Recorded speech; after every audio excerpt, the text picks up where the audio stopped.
Welcome to Samba Samba. Enjoy the video. You have the essentials, so start calling or logging in now. Begin by signing into your Progressive account or locating your policy number and VIN. Once done, choose your cancellation reason, selling the car, switching carriers, or stopping coverage, and note the effective date you want. Make sure to review payment method and any pending billing. This determines refunds or short rate fees. If you prefer phone service, have ID and last payment info ready. This gets the process moving without delay.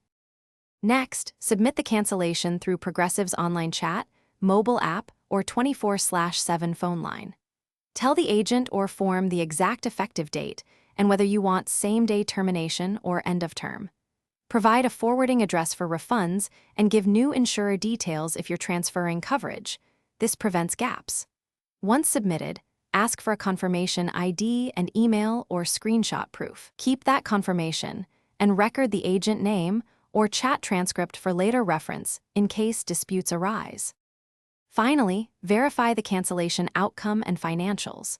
Monitor your bank or card for any refunded premium or a final charge within 7 to 14 days, and cancel autopay to avoid future drafts. Make sure your vehicle registration and lien holder have current insurance info if required. Send proof of new policy where needed.